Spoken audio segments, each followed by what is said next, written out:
Vamos a noticias del ámbito político. Un grupo de parlamentarios presentó un proyecto para ampliar las facultades de Contraloría y que pueda fiscalizar a entidades privadas ligadas a municipios. Todo esto tras las últimas indagatorias sobre eventuales pagos irregulares en algunas comunas. Vamos a conversar del tema con uno de los impulsores, el diputado Gonzalo Vinter. Diputado, buenos días. Gracias por conversar con nosotros. Hola, buenos días. ¿Cómo estás? Diputado, cuéntenos primero en qué consiste este proyecto. A ver, hay un problema en la probidad y en la transparencia que afecta a muchos municipios del país, quizá a todos los municipios del país, no lo sabemos, que tiene que ver con las corporaciones municipales. Ese es realmente el motor y el corazón de este proyecto, que dice relación con que las corporaciones municipales, como mucha gente o la mayoría de la gente lo sabe, no son propiamente entidades públicas, que sean parte de la estructura jurídica del municipio. Ajá. Sin embargo, todas las actividades que realizan, todas las funciones que tienen, son propias de la función pública y son propias de la función municipal. Y además, casi todas las corporaciones municipales o todas las corporaciones municipales están financiadas justamente por dinero público. ¿Cuál es el problema? Que al no ser entidades propiamente municipales, a pesar de que sus objetivos y fines son municipales y que su financiamiento es municipal, Sí. no están sujetas al control de transparencia con respecto a su funcionamiento al que están sometidas la estructura municipal. Diputado, por ser corporaciones privadas. Por lo tanto, Contraloría General de la República no puede revisar, no puede fiscalizar, no puede someter a control las acciones de estas corporaciones. Y como sabemos, y como hemos sabido esta semana, además a propósito del caso de Las Condes y de Vitacura, son lugares que se prestan para corrupción, para triangulaciones y para poder saltarse las reglas, que son justamente las reglas que cuidan el dinero que es de todos los chilenos. diputado, en la práctica entonces estas corporaciones, ¿quién las fiscaliza? No, hoy en día no la fiscaliza nadie, y ese es el problema. Y justamente Sí. lo que dice este proyecto no es para que cualquier entidad privada sea fiscalizable por Contraloría, sino específicamente a las corporaciones municipales, justamente porque, de hecho, si uno le pregunta a alguien por qué existen las corporaciones municipales, hagan ese ejercicio los televidentes, alguien que conozcan, que trabaje en el mundo municipal. Si todos los objetivos de una corporación municipal son propiamente objetivos municipales, ¿por qué esas acciones, por qué esas instituciones no son parte del municipio? Y la respuesta va a ser, bueno, para saltarse la burocracia, para saltarse cierta reglamentación de lo público que es demasiado estricta y que le queda como una mochila muy pesada para poder moverse ágilmente. Bueno, Ajá. el exceso de agilidad y el exceso de libertad ha convertido a estas corporaciones, en muchos casos, no en todos, por favor, no en todos, Sí. en focos de corrupción muy importantes, porque son un lugar en donde se pueden mover cuantiosos recursos públicos sin el control que Diputado, trae lo público.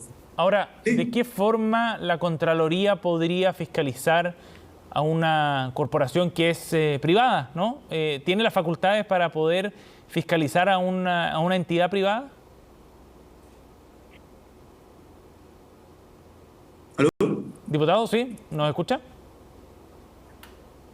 Estamos conversando con el diputado Gonzalo Vinter aquí en Noticias Express. Vamos a retomar la conversación pronto para profundizar en este proyecto que surge en un momento donde se está indagando precisamente en el rol de las corporaciones, en particular en la de Vitacura, que ha generado más noticias debido a lo que está ocurriendo en esa repartición y las acusaciones que pesan sobre el ex alcalde Raúl Torrealba. Él ha dado algún tipo de explicaciones.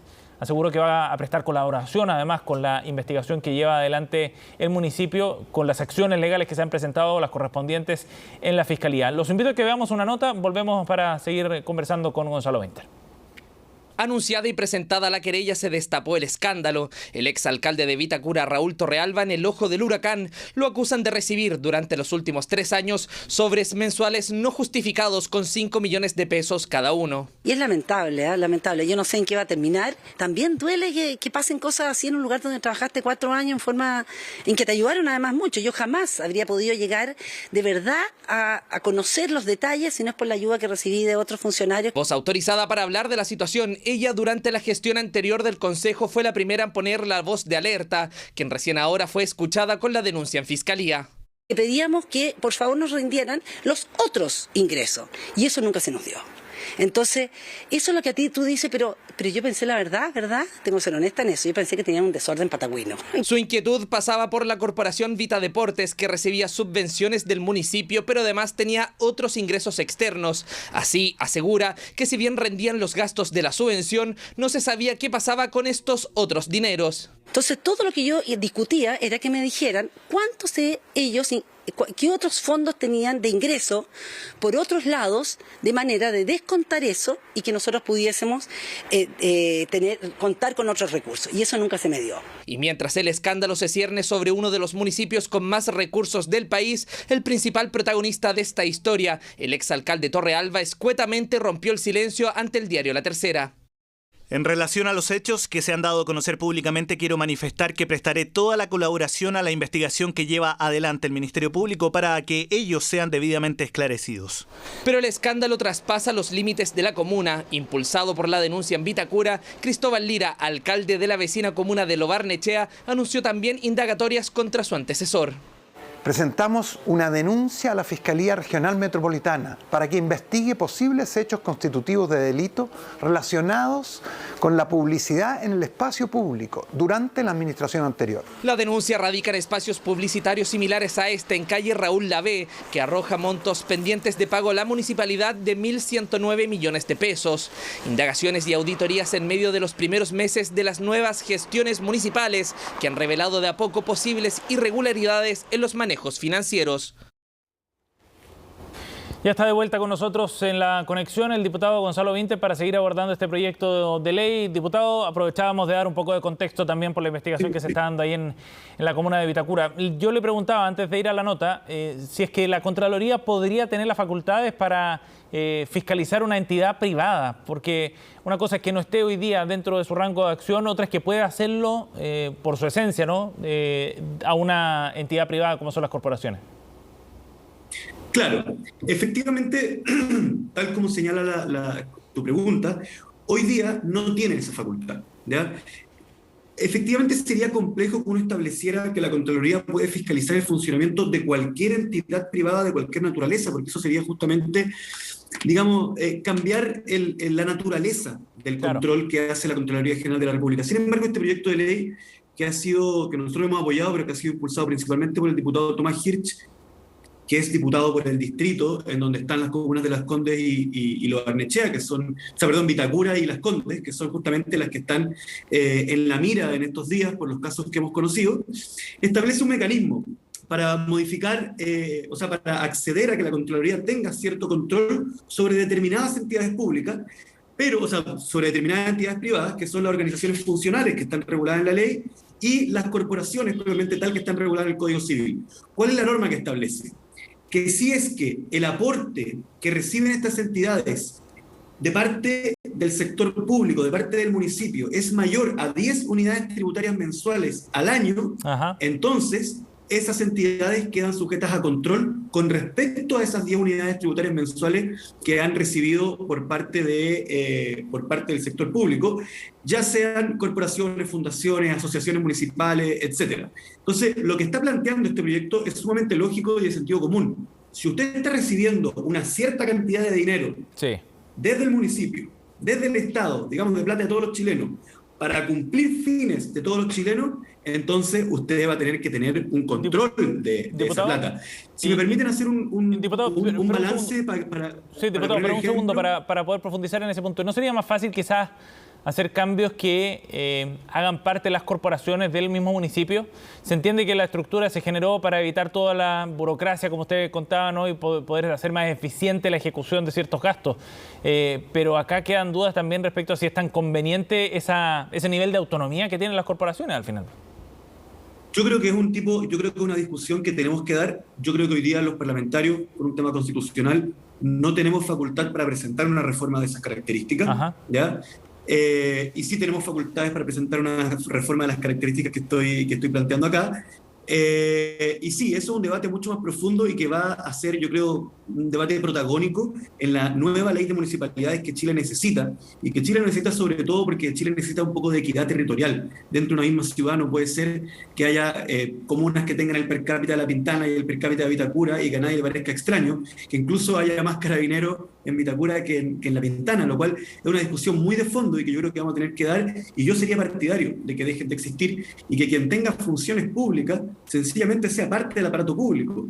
Pero esta reforma igual tiene una cierta capacidad de establecer, ¿sabe qué? Si usted va a tener financiamiento público, va a tener que someterse al régimen de lo público. Si me permite poner un ejemplo, esto se parece al debate que dimos hace ya 8 años como país, que era sobre la subvención escolar. Recordemos que la subvención escolar, cuando llegaba a la escuela privada, el dueño o el sostenedor de la escuela privada podía hacer lo que quisiera con esa plata. Sí. Por el solo hecho de que tuviera a los estudiantes asistiendo a clase, ese dinero pasaba inclusive a veces al peculio personal del sostenedor. Y ahí fue cuando se dijo, y recordemos que fue una polémica enorme, sabe que no, si el Estado a usted le pasa una plata para gastarla en educación, entonces nos va a tener que rendir el hecho de que efectivamente usted se está gastando esa plata en educación. Y lo que hace este proyecto de ley es que dice, mire, determinados tipos de corporaciones, fundaciones, ¿cierto?, que son probablemente entidades privadas, pero con un fin público, si es que les entran más de 10 unidades tributarias mensuales de parte del sector municipal, entonces Contraloría General de la República puede exigir una rendición y puede exigir que la forma en que se gaste ese dinero sea justamente sometida al régimen de lo público. Bien, diputado, quería preguntarle respecto a otro tema y tiene que ver con estos cuestionamientos del CERVEL respecto a la inscripción de candidaturas que conocimos ayer. Ayer por la tarde, más cerca de la noche, el CERVEL rechazó más de 200 candidaturas a diputados, incluyendo también varias de Apruebo Dignidad. ¿Qué le parece el hecho? Es bien importante el número de candidatos cuestionados. Muy importante. Primero aprovecho de decir que la mía no está rechazada, así que a toda la gente que está viendo esto puede tener la tranquilidad de que puede contar conmigo en la papeleta. No, la información que yo tengo, que es muy escueta, porque esto pasó anoche muy tarde, ¿cierto?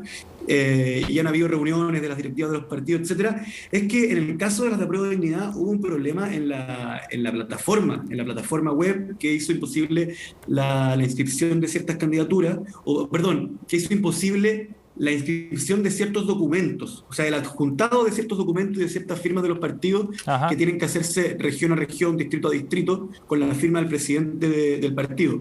Sin embargo, la impresión que tenemos nosotros es que con respecto a las candidaturas de Apruebo de Dignidad que han sido rechazadas, todas son cuestiones apelables y que son apelaciones que se deberían ganar, porque inclusive sabemos de otras candidaturas que tuvieron el mismo problema el mismo día y que el CERVEL se los arregló al día siguiente, en las mismas condiciones y en las mismas características. Por lo tanto, esperemos a ver lo que dice el Tribunal Calificador de Elecciones, esperemos a ver lo que pasa con las apelaciones, pero la información que yo les puedo entregar es que el análisis que se nos ha hecho a nosotros dentro de nuestros partidos es que la probabilidad de que esas candidaturas de Apruebo de Dignidad que han sido rechazadas terminen siendo aceptadas finalmente es superior al 90%. O sea, no es un asunto de difícil resolución, no necesitaría, por ejemplo, algún trámite de una ley corta ni nada por el estilo.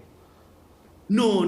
En el caso de Apruebo de Dignidad, porque no todas las candidaturas no todos los pactos tuvieron el mismo problema. Por ejemplo, el pacto republicano, yo entiendo que hay un problema con la inscripción de uno de los partidos, que es el Partido Conservador Cristiano, si no estoy recordando mal el nombre, que o no habría firmado o el partido no estaba inscrito en correctas condiciones. Ellos tienen un problema más grave, porque en el fondo van a tener que decidir en la apelación si es que sacan al partido del pacto o si es que finalmente se anula. Pero en el caso de Apruebo de Dignidad yo entiendo que el problema es mucho más procedimental e inclusive, de acuerdo a la información que de nosotros se nos ha entregado, parte de los problemas que tuvo Apruebo de Dignidad para la inscripción están radicados estrictamente en un problema computacional de la plataforma del CERVEL ocurrido en los instantes en que había que adjuntar esos documentos. Perfecto. Por lo tanto, está completamente abierto y si bien esto podría ser un escándalo de proporciones mayores, la impresión que tenemos nosotros es que no lo va a hacer. Bien. Diputado Wynter, gracias por conversar con nosotros, muy amable. Gracias, Sebastián. Nos vemos.